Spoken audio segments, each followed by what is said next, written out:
The most prosperous city of all time, suddenly destroyed by an enormous catastrophe. Atlantis, the lost paradise of the antiquity. Atlantis is like an end-of-the-world story that happened at the beginning. Researchers are looking for the legendary city. I do think that Atlantis existed. Where was this mythical island located? Are there any traces of the Atlanteans? Will Atlantis ever be found?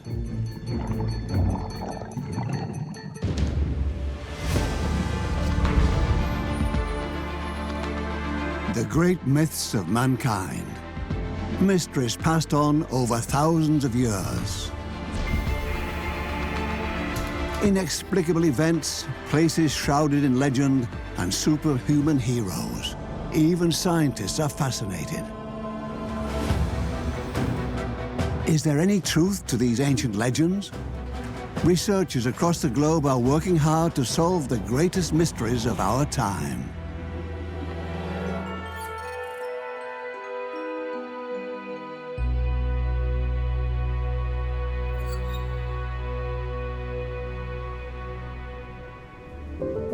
Greece, the island of Santorini. Some researchers believe this is the former site of Atlantis. Geologist Avi Nomikou first heard about Atlantis when she was a child. But how to tell truth from legend?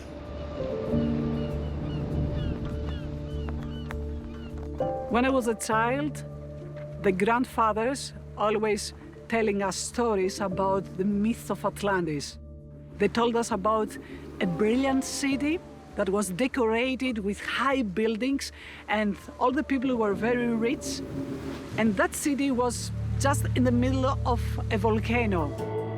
Santorini is an island in the southern Aegean Sea. Its ring-like structure points to a volcanic inferno. The crater island near Kameni at its heart. The caldera is surrounded by land emerging from the sea. The legendary city of Atlantis is said to have consisted of 3 aquatic and 2 terrestrial rings encircling the main island. That's why many believe that Santorini must be where Atlantis was.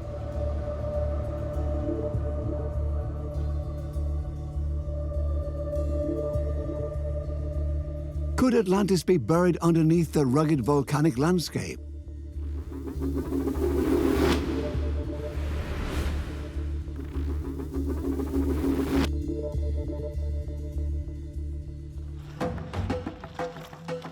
Geologist Avi Nomikou specializes in volcanoes. She grew up here. Could the city of Atlantis that her grandfathers told her about really be on this volcanic island?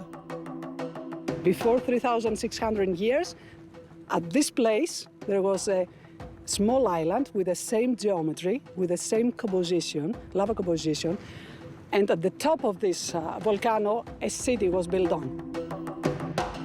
Was it truly Atlantis? Had it been annihilated by a massive eruption? The Santorini volcano has erupted several times over the past 3,000 years, but the first lead points us 200 kilometers northwest.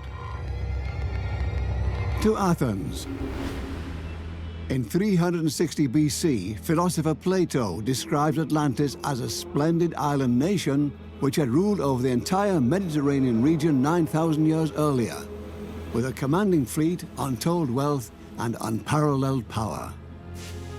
The capital has a large commercial port. The Atlantean battleships are even said to have defied the Athenian naval power. Navigable canals run through the entire city. In the center, there's an acropolis with a temple for Poseidon, the god of the seas. The buildings and streets are embellished with gold, silver, and a fiery toned metal, bearing testimony of their once glamorous population. According to the Greek myths, the gods divided up the world, and appropriately for Poseidon as god of the sea, he was given an island. He then had many children, 5 sets of twins, and he gave the most beautiful part of his island to his firstborn son, Atlas. And in Greek, Atlantis literally means Atlas's island. According to Plato, the land is particularly fertile and home to a rich flora and fauna, including exotic elephants. But one day, the thriving metropolis falls victim to a natural catastrophe. According to Plato, the earthquakes and floods are the gods' way of punishing the Atlanteans for their sinful lifestyle.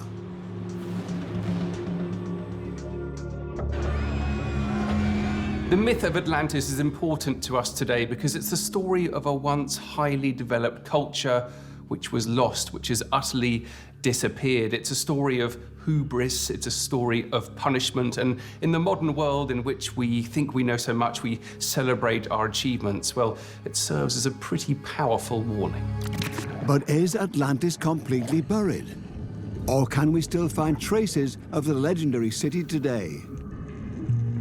Sunken cities are not rare. Bahia, off the Neapolitan coast, is a paradise for divers. Places like this keep the hope alive that Atlantis will also be discovered one day.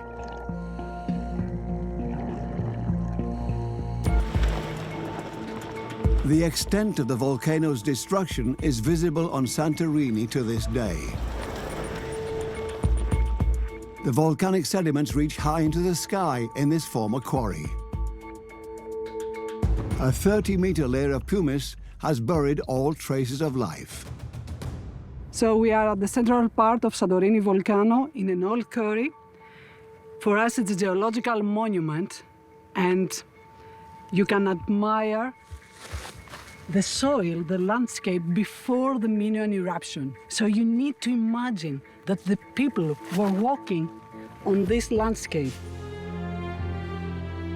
According to Plato, the Atlanteans are progressive and hungry for knowledge, but also arrogant, autocratic, and bellicose. The gods punish them for their insolence and lifestyle. We can see the thin layer of the precursory explosion, only 10 centimeters or less. We don't know the exact time, but lots of earthquakes occur during this first explosion. Then the main eruption started, and the first phase is the Plinian column with the ash up to 39 kilometers in the air. Commercial aircraft only fly at 10 kilometers altitude for comparison. The ash column that Santorini volcano shot into the air in 1600 BC was 39 kilometers high. Plato could have been inspired by all sorts of natural events, tsunamis and floods. One of them might have been the Minoan eruption. It was a cataclysmic event, and we know that it was felt right across the Mediterranean from Greece to Egypt. The volcano buries the entire island, wreaking havoc. Temples, roads, and ships are torn up, destroyed, and swallowed by the lava. The eruption was extremely powerful. This is because the massive rocks didn't melt and move. The crater just became clogged with boulders, and eventually it exploded. In 1980, Mount St. Helens in Washington, USA, faced the same fate. The volcano erupted with destructive power.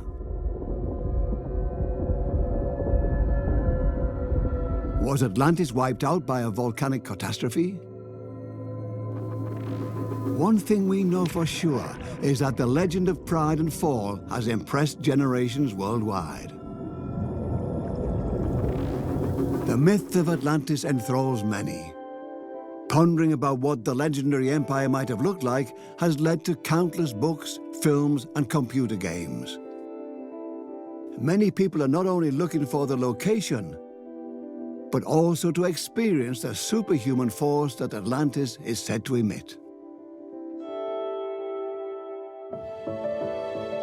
In Germany, the search for Atlantis has been popular since as early as the 1920s.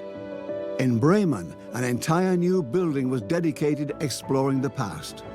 The Atlantis House is home to a heritage center meant to bring light into the alleged history of Germanic peoples as the descendants of Atlantis. On its facade, the Tree of Life, a prominent feature in Nordic mythology. The modern use of forms in the Art Deco staircase and the Sky Room are meant to give the viewer a glimpse into the myth of Atlantis. Throughout the 19th century, many people searched for Atlantis. Spiritists, occultists, and psychics believed they could find Atlantis or that it would re-emerge. Later, the Nazis evidently put a great deal of effort into pursuing anything that fit into their ideology, which also included finding Atlantis. Atlantis House was built by an SS patron member who shared SS Chief Heinrich Himmler's firm belief in the supremacy of the Nordic race. Himmler invests large sums trying to prove that the Teutons descend from the Atlanteans. He hopes archaeologists will find evidence of ancient Aryans in Atlantis. Their search took them as far as Tibet. Ernst Schaefer was the head of the expedition. He believed the survivors of Atlantis found shelter on the Tibetan plateau. He left empty-handed. The belief in Atlantis is also fueled by the discovery of another city shrouded in legend. For centuries, Troy was thought to be a myth described in the Iliad by the Greek poet Homer. In 1870, Heinrich Schliemann finds the ancient city of Troy in today's Turkey. The myth becomes a reality. Can Atlantis be found too? We have so many stories about Atlantis. It is a magical undersea world.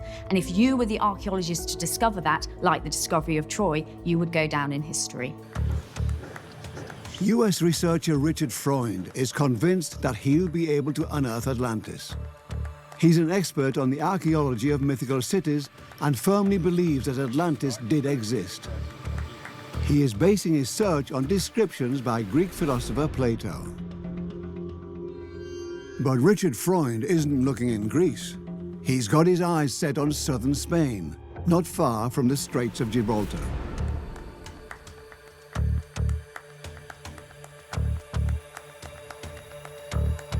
He believes that the remains of Atlantis are hidden in the sand dunes of the Doñana National Park.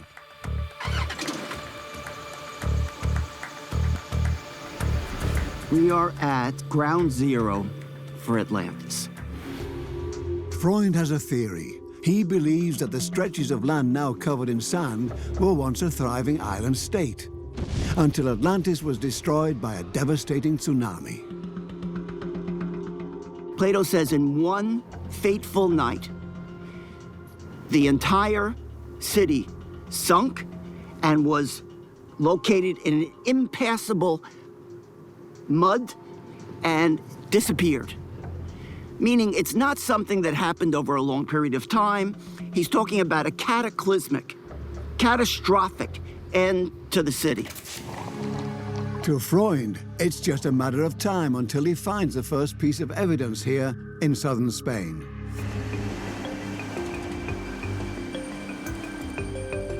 And indeed, the location of Doñana National Park matches Plato's description astonishingly well. Plato says it's located by the Pillars of Hercules. The Pillars of Hercules was known by ancient mariners as being a very specific spot. So it's not located in Africa or India or Asia. It's located by the Pillars of Hercules, which today we call the Strait of Gibraltar. Doñana National Park is about 80 kilometers northwest of Gibraltar. During the antiquity, the prominent rocks on the European and African side mark the end of the known world. In the antiquity, this whole area of the Doñana was an open bay. You had this big, massive open bay where ships could come in and ships could go out to the Atlantic and into the Mediterranean. This was the end of the earth for almost every single ancient mariner. Freund believes that ships used to be able to navigate through what we know today as marshland. If you imagine it with canals and ring-shaped islands, it looks just like Plato's descriptions of Atlantis. So this really is the place. You're looking at ground zero in these dunes. The ocean, the dunes, and the location of the city. Atlantis could be very real. In fact, there could be multiple Atlantises. Plato places it where the Atlantic opens out into the Mediterranean. And typically, huge cities with lots of wealth grow up in places that control this kind of a strait. We think of Troy or Constantinople. So in some ways, it's kind of hard to imagine that there wouldn't have been a great city there. Plato claims he received his information from an ancestor who described the Atlanteans as a superior civilization with vast expertise in weapons technology and metalwork. Not far from the national park, there is a place that could reveal more about Atlantis. A building 5,000 years old, made of massive stones. The unusual monument is discovered and excavated during construction works in the 1920s. It's a Neolithic tomb site and provides a glimpse into a fascinating culture. Archaeologist Claudio Lozano is keen on finding out more about the people who once lived here.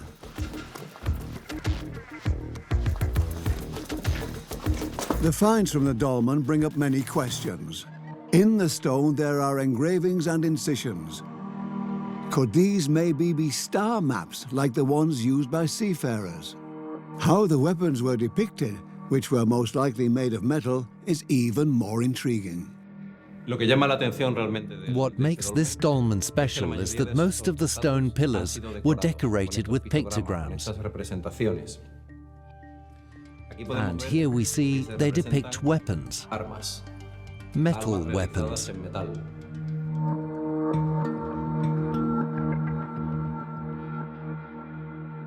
Do these pictures date back to the time when the burial site was built? Or were they added to the stones at a later date? Plato did mention a rare metal in Atlantis. Is the dolmen the Atlantean survivors' claim to immortality?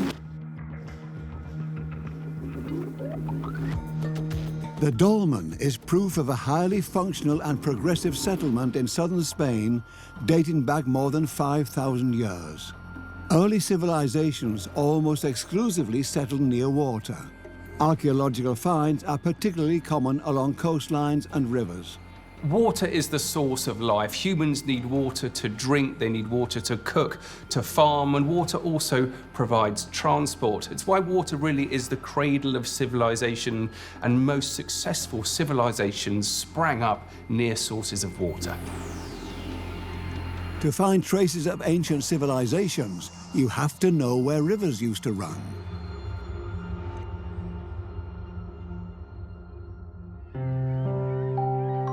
Huelva Port, early morning. A research catamaran is waiting for Claudio Lozano and his team. They want to have a closer look at the sea floor in front of the Doñana National Park. Over thousands of years, the coastline has changed dramatically. Water covers what once was land with rivers running through it. Is this the location of Plato's Atlantis, the city beyond the Pillars of Hercules? We're now following the coastline towards a stretch of sea across from the Rio Piedras. The place we're headed to used to be the estuary of this river, somewhere between 9,000 and 10,000 BC. 10,000 years ago, the coastline was about 125 meters further west. Claudio Lozano hopes his search for old river channels will help him find former settlements, or ideally, the ruins of Atlantis. We've been here a couple of times, but we want to take a closer look at this particular spot. And this time we're using a high-precision sonar. This spot is perpendicular to the coastline and is exactly where the estuary was. Maritime archaeologist Claudio Lozano and soil investigation expert Miguel Gonzalez hoped to finally come up with solid evidence. Their sensitive sonar device picks up even the slightest elevations on the ocean floor. This also allows them to find river channels that are thousands of years old.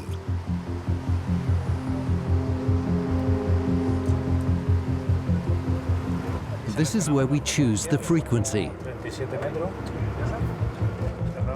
If they find proof of these former estuaries, it could point to an ancient civilization.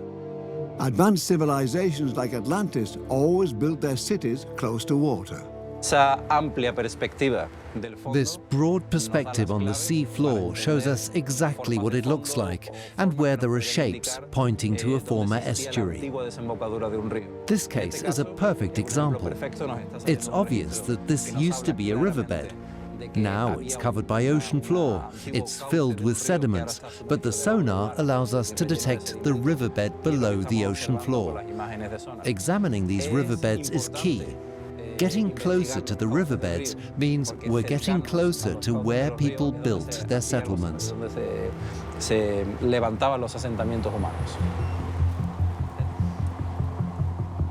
The site they're looking for is almost 2 kilometers off the coast. Does the sea floor have something to show us? Diving is the only way to find out. They're looking for an ancient riverbed, hoping to maybe even find the remains of a settlement.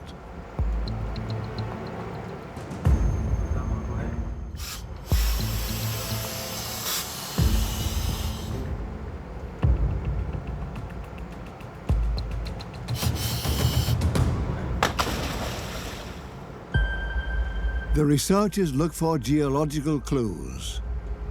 Nature leaves its marks even after 10,000 years.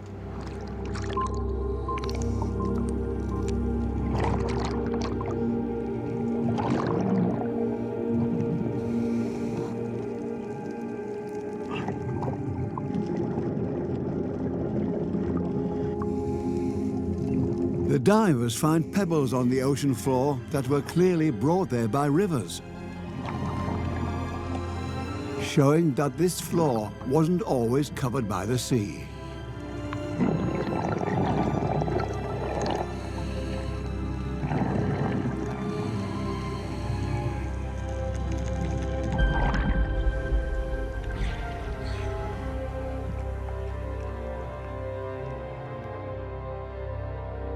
A success for Claudio Lozano and his team. They've found the estuary of a long-forgotten river, and therefore maybe also a first glimpse into a human settlement.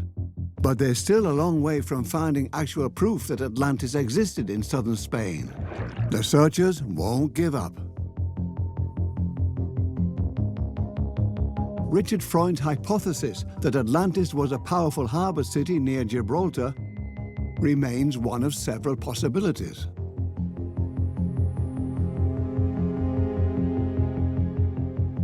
Atlantis has become a kind of repository in our imagination for all these lost lands that were before a flood or some ancient forgotten place. And there are very real cities that were lost to coastlines and the flooding that would have happened there.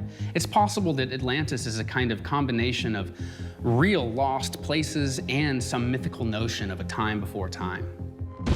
Santorini, an island in the Aegean Sea, has been of interest to those looking for Atlantis for a while now. Over 3,600 years ago, a devastating eruption shook the island. Near Kameni is in the center of the caldera. To geologist Evi Nomiku, this is the epicenter of the catastrophe that sealed the fate of all living beings for kilometers around, an event that left its traces on history. Nea Kameni has been created due to the fact that it has many different volcanic centers that gives lava. We don't know of any other eruption more destructive than the one in the 16th century BC. It affected all civilizations across the eastern Mediterranean and even destroyed the Minoan culture on Crete some 200 kilometers away. Some believe that Atlantis actually is Crete. Two great civilizations existed around the Greek islands of Crete and Santorini, the Cycladic and the Minoan cultures. They were related to each other, and they shared some similarities with the Atlanteans as described by Plato. So there's every chance that they were actually related to those people. The volcanic eruption on Santorini triggers a tsunami, wiping out all inhabited coastal regions in the eastern Mediterranean. The northern hemisphere faces several years of winter. The Minoan Empire on Crete ceases to exist. An actual natural catastrophe. Is this the origin of the legend of Atlantis? Efi Nomikou is looking for traces of a lost advanced civilization on Santorini. She's heading to the Akrotiri excavation site. Together with Ioannis Bitis, an architect, Efi visits the remains of a settlement once covered by volcanic ash. These cultural artifacts were hidden for thousands of years and weren't discovered until 1967. Archaeologists are staggered by what they find here, buildings several stories high with sophisticated details. This level of advancement can only be attributed to the Atlanteans, according to Plato. The special thing is that we have the chance to have a very good preservation of the artifacts and of the architecture of a prehistoric city. The ash that covered all the entire city helped all the materials and the buildings to survive until our times. The architectural style in Akrotiri is not typical for antiquity. Large windows and up to 3 stories high, toilets inside buildings. These must have been the homes of affluent people. The lavatory is quite a surprise for the archaeologists because usually we found these kind of places outside of the houses. Instead, here they have already 3,000 years ago, the mentality of placing the lavatory inside the building. They also found beautiful murals showing women with precious jewels. What happened to these people? Were the residents of Akrotiri able to escape on boats? By the time the eruption hits the city, everyone has already gone. Here we can see a building, only 1 floor, okay, that has been covered completely by the huge volume of pumice. So just in front of us, at the bottom, you can distinguish the first layer of the Minoan eruption. Up to now, we didn't find any body, so we do believe that the people escaped before the last phase, before the Minoan eruption started to be very destructive. No dead bodies and no signs of survivors. Just impressive evidence of a lost civilization. The finds are preserved in the prehistoric museum in the island's capital, Fira. Kostas Sakavaris might be the greatest expert when it comes to these artifacts and their history. Proudly, he presents a table. So this is the plaster cast of a very elaborate piece of furniture. It shows us the sophistication level of this ancient society, because it's a piece that very much reminds us also of modern pieces. The wood of the table burned in the heat of the eruption. All that remains is a detailed cast. Thousands of objects tell the story of an incredibly rich city that disappeared. This is foreign pottery that was found in Akrotiri. Okay. So we have Aegina, we have Greek mainland, we have also islands, nearby islands like Kea or Naxos, Okay. or even a little bit farther islands, Kos, Dodecanese region, Yeah. and definitely Crete, which was a superpower of its time. Yeah. The collection even contains objects from the Middle East and Egypt. Little boxes for perfumes, jewelry, and artistic vases. It tells us that this is an affluent society that had covered its very basic survival needs and had an appetite also for some luxury wear. exotic stuff that was brought from other places. So it seems to be that the place in Akrotiri, or the Atlantic city, was the center of that civilization. So it seems to be a commercial center of the Eastern Mediterranean. A fresco that was well preserved also points to the importance of trade. The image has scientists' heads turning. Does it depict Atlantis? Many details match. A large fleet, the capital surrounded by water and red rocks, just as Plato describes it. Red rocks can be seen on Santorini to this day. Are they leading us to Atlantis? All these rocks are very old rocks, and they have not been covered by the Minoan deposits. You can see that the red, this red scoria, is full of iron, okay? And from the frescoes, you can imagine that the port, a separate port, was also located in this area. Astonishing parallels. Did the heart of the story of Atlantis take place here on Santorini? A port from which residents escaped when the volcano erupted? I do think that Atlantis existed. Yes, it's a very good story, but all of the great stories do have an element of truth deep down inside them. But one thing doesn't add up in the Santorini theory. According to Plato, Atlantis is located beyond the Pillars of Hercules, behind Gibraltar. Researchers and explorers are looking for Atlantis almost everywhere in the world. In the Bahamas, in Brazil, in the Canary Islands, in the North Sea, or on Sri Lanka.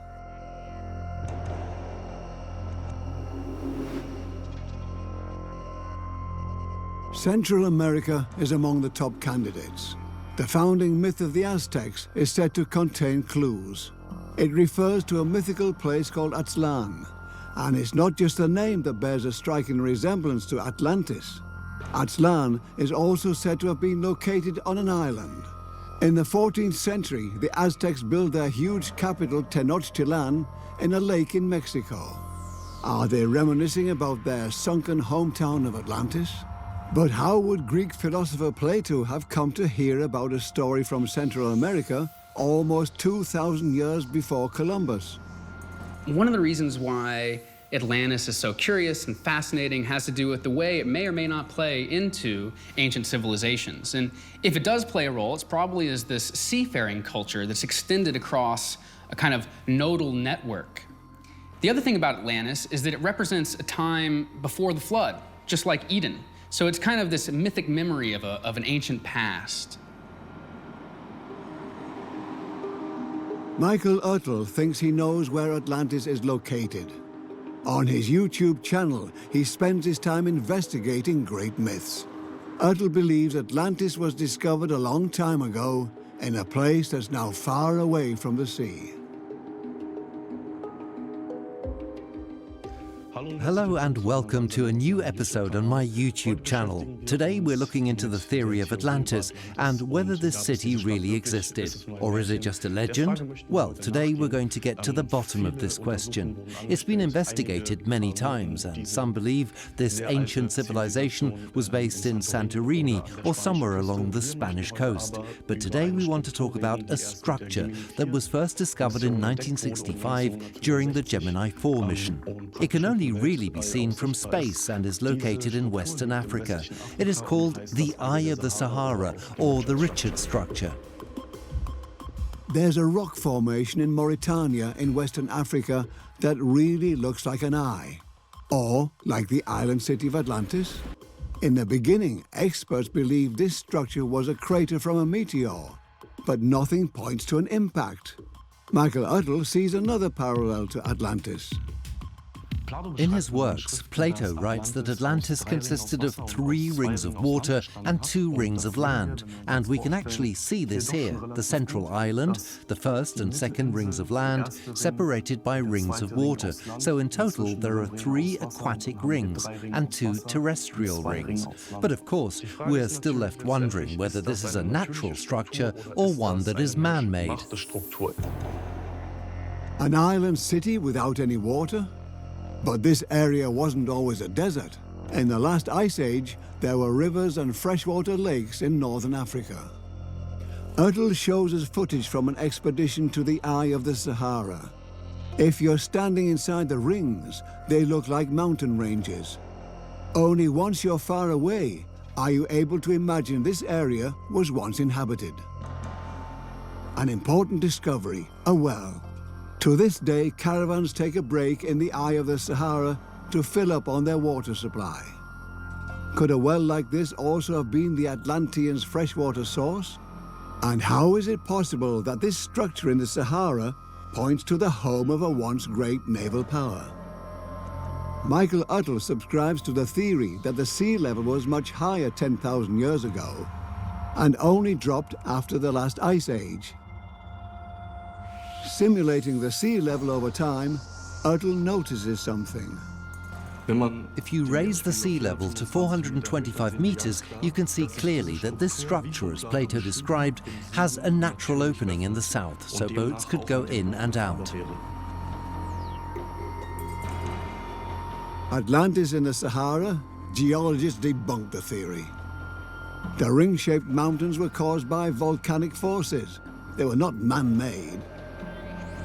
There are a lot of supernatural theories out there, and you've got to locate them somewhere.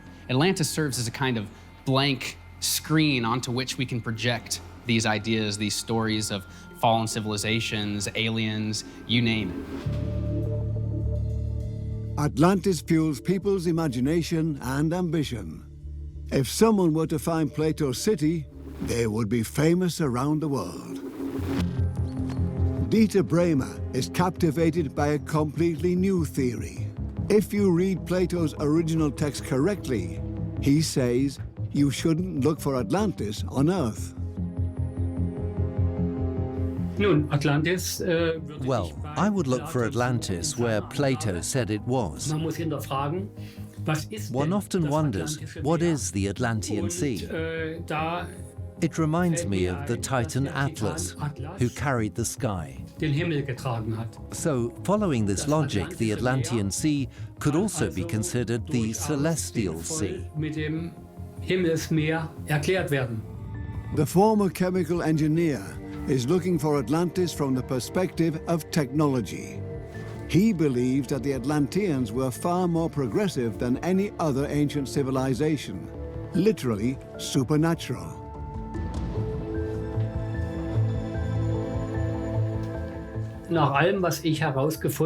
Based on my findings, Atlantis was a concentric ring system in the sky, revolving around itself.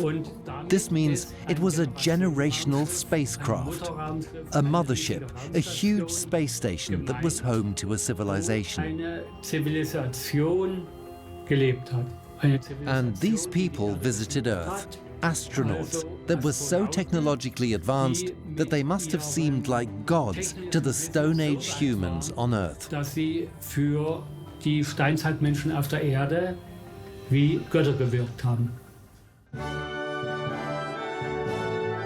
Atlantis, a circular space station in orbit?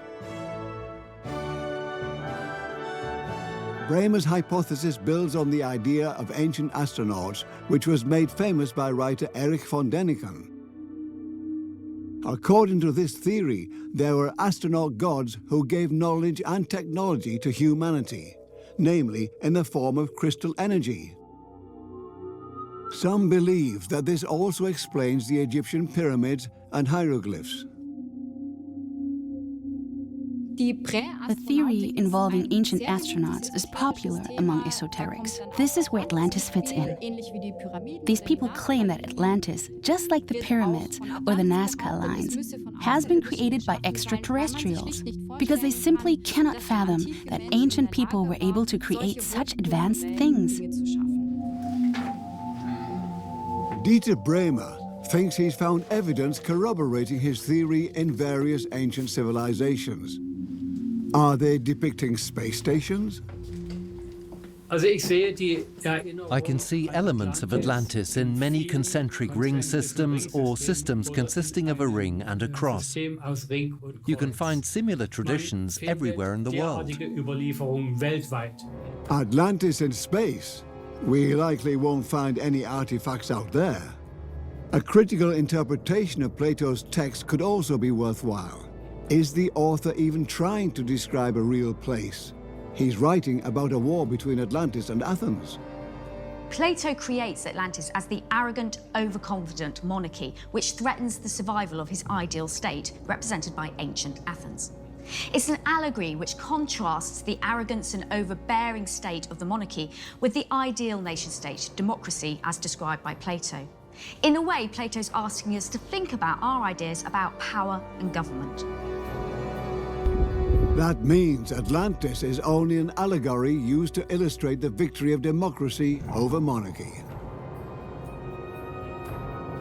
If the battles between Athens and Atlantis truly did take place, there would be more testimonies than just Plato's. Because unlike Troy and Delphi, Atlantis is not featured in any recorded history. Could it be that Atlantis is just pure fiction? A tale from ancient Greece? Many researchers think Plato's descriptions are too realistic for that to be true. Richard Freund firmly believes in the existence of an ancient superpower destroyed by a natural catastrophe. He says a tsunami in Doñana National Park in southern Spain put an end to the capital's brilliant presence. According to his theory, the tsunami washed away the city. A picture taken from space reinforces his theory. Satellite images seem to show strange patterns. Do they point to Atlantis? Plato describes a harbor city with 3 circular basins, even providing exact measurements. Do they match the structures in the satellite images? Is the rectangular shape in the center the foundation of Poseidon's Atlantean temple?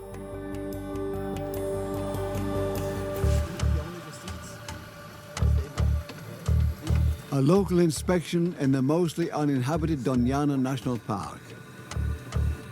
At the very highest point, the Cerro del Trigo, Richard Freund describes how the search for Atlantis here in Spain became his mission in life. Now, what's interesting about all the years that we did this work is that it all started with this space photography from 1980s. You could see rectangles, circles, straight lines, and all of these don't occur in nature. We need evidence of massive building inside the park. Then, together with the textual information, together with the photography, maybe we could say that this is the best location. Excavations started in the middle of the park in 1920, but were never finished. Today, the area is protected. New excavations, impossible.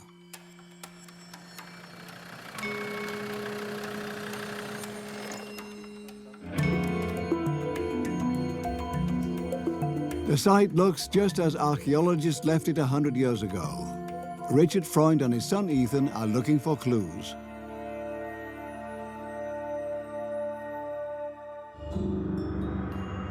A rock is sticking out of the ground. Or is it a piece of masonry, maybe dating back to the Bronze Age?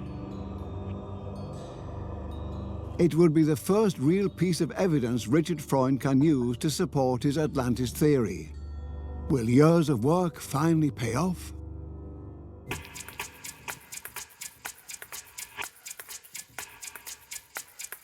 We're going to measure this edge, and then I want to just measure this edge. This is a right angle. There are no right angles in nature. This is something that was man-made.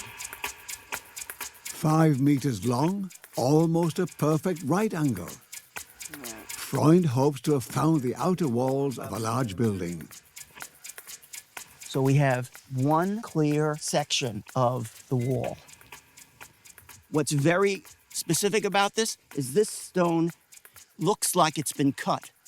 It reflects human activity because it has right angles. Right angles only appear in human activity, not in nature. A stone that looks like a wall. A single but valuable piece of evidence. Freund wants to believe it. So you can see the same kinds of shells that we saw out on the beach.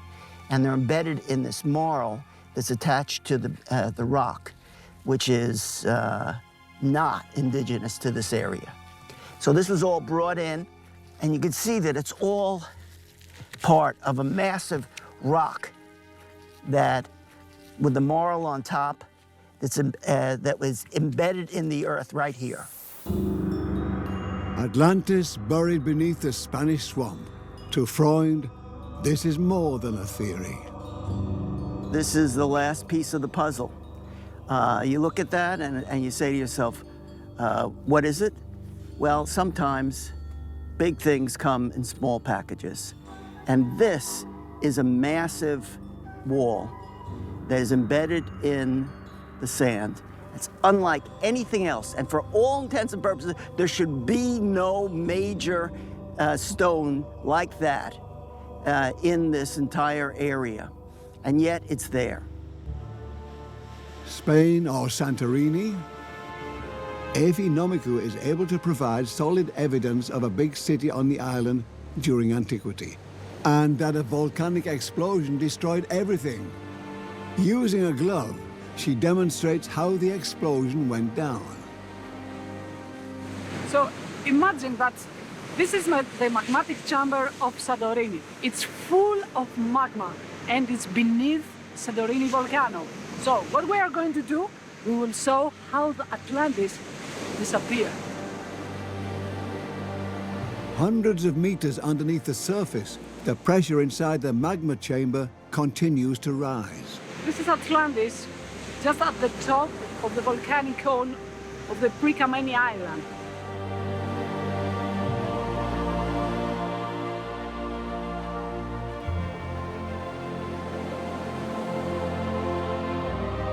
The eruption empties the chamber. It collapses and brings everything down with it. There's a huge caldera, but Atlantis had been disappeared under the very many layers of sediments.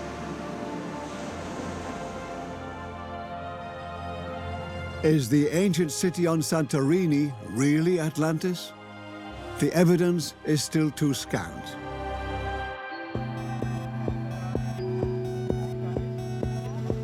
Avi Nomiku and her colleague Othonas Vlasopoulos want to take a closer look at the mega crater. The volcano is largely immersed in the sea.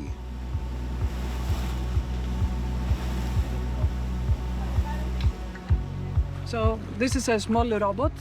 This is a small ROV. We call it as Jason. And we will explore the seafloor very close to Kameni just to see the morphology of the lava that is cooling down on the seafloor. 8 engines and 3 cameras. Lucano, I'm doing slowly. The robot takes over for the divers and provides high-resolution images. Jason passes by lava solidified quite some time ago. The sea floor has been shaped by a powerful volcanic event. The shape, okay? And at last, a discovery. Oh, Evie, come and see something. Okay, wait. Need to be extra careful. Okay, so. Have a look at this. Wow, what are these? It feels like steps, something like that. Yeah, definitely, these are steps, but can you move towards to this side? Yes. Underwater stairs? Could they belong to a former harbor? To Avi Nomiku, these images are another step on the way to finding Atlantis. But they will need to conduct more dives to find out whether these steps are man-made or a product of nature. I believe that there was a magic city just in the middle of the caldera, and that city has been destroyed completely But we need to search more and explore more. And when we find some evidence from the seafloor, not something that we will find on land, then I will be completely sure that Santorini was Atlantis. Was Plato describing a real city and an actual catastrophe after all? Is there at least some truth to his story? If there is, there must be traces. No culture, no civilization like the size of Atlantis could ever be totally destroyed. So we question what happened to the survivor. Are the descendants of the Atlanteans still living among us? Will we ever find real proof? One thing is certain, so advanced is modern historical research and modern archaeology that if it did exist, we'd definitely be able to find it. So we just need to keep looking and to keep digging. Or does it turn out that Atlantis is nothing but a myth? A message from Plato warning us not to be too greedy and arrogant. We are still fascinated by the myth of Atlantis because it's about the destruction of an advanced civilization. Today, we think we're at the peak of our civilization, but what Atlantis shows us is that even we are vulnerable. It's a terrifying story, but one that we are actually attracted to. An allegory for a downfall, or an echo of a real civilization. Atlantis remains an unsolved mystery.